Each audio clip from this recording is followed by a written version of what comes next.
심장이 보내는 작은 신호 혹시 지나치고 계신가요? 호흡이 가빠지거나 숨이 찬 증상이 반복된다면 심장 판막에 문제가 생긴 건 아닌지 의심해봐야 합니다. 오늘은 심장 판막의 역할부터 수술 종류, 회복까지 꼭 알아야 할 내용을 하나씩 쉽게 설명해 드릴게요. 우리 심장은 하루에도 약 10만 번 이상 혈액을 온몸에 보내는 펌프 역할을 합니다. 이 심장 안에는 4개의 판막이 있습니다. 승모판, 삼천판, 대동맥판, 폐동맥판이죠. 이 판막들은 혈액이 흐를 땐 열리고 역류하지 않도록 다시 닫히는 문과 같은 역할을 합니다. 이 문이 제대로 닫히지 않거나 열리지 않으면 심장은 더 많은 일을 해야 하고 결국 지쳐버릴 수 있습니다. 심장 판막에 문제가 생긴 경우를 판막 질환이라 부릅니다. 대표적인 2가지는 판막 협착증과 폐쇄부전증입니다. 협착증은 판막이 두껍고 딱딱해져 혈액이 지나가기 어렵게 되는 상태고요. 폐쇄부전증은 판막이 완전히 닫히지 않아 혈액이 거꾸로 새어나오는 상태입니다. 이러한 질환은 선천적으로 생기기도 하고 노화, 감염, 류마티스열 같은 후천적 원인으로 발생하기도 합니다. 주요 증상으로는 호흡곤란, 피로, 가슴 통증, 어지럼증, 심한 경우 실신까지 나타날 수 있습니다.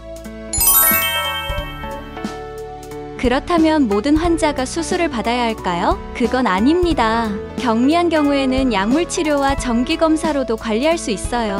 하지만 증상이 점점 심해지거나 심장의 기능이 떨어지는 게 확인된다면 수술적 치료를 고려해야 합니다. 특히 호흡이 힘들 정도로 증상이 심하다면 빠른 판단이 필요합니다.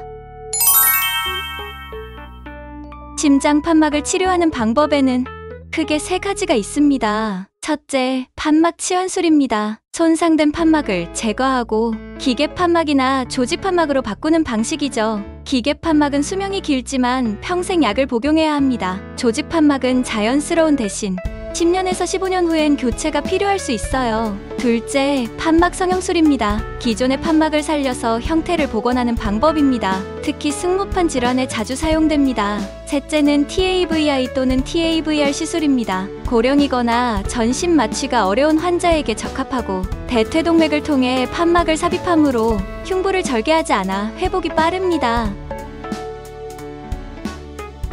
수술 전에는 여러 가지 정밀 검사를 받게 됩니다. 심장 초음파, 심도자 검사, 흉부 CT 등이 포함되며 환자 상태에 따라 수술 방식이 결정됩니다. 또한 감염을 예방하기 위해 입 안에 염증이 있다면 먼저 치과 치료를 받는 것이 좋습니다. 평소 복용 중이던 항응고제는 수술 전 일시 중단하고 수술 하루 전부터는 금식, 입원, 동의서 작성이 필요합니다.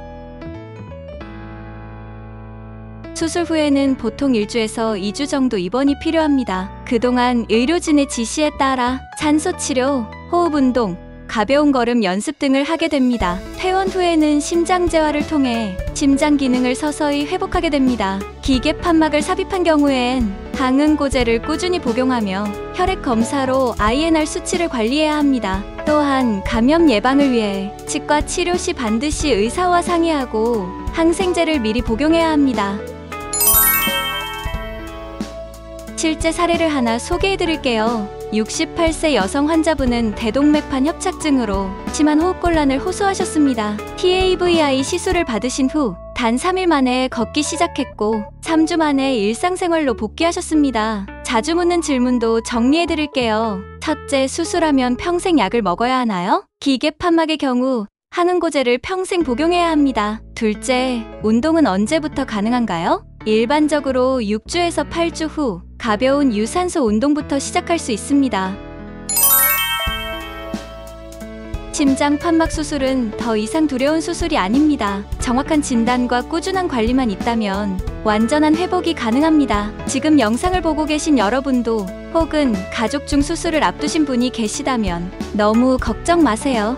이 영상이 작은 도움이 되었기를 바랍니다. 구독과 좋아요 잊지 마시고요. 궁금한 점은 댓글로 남겨주세요.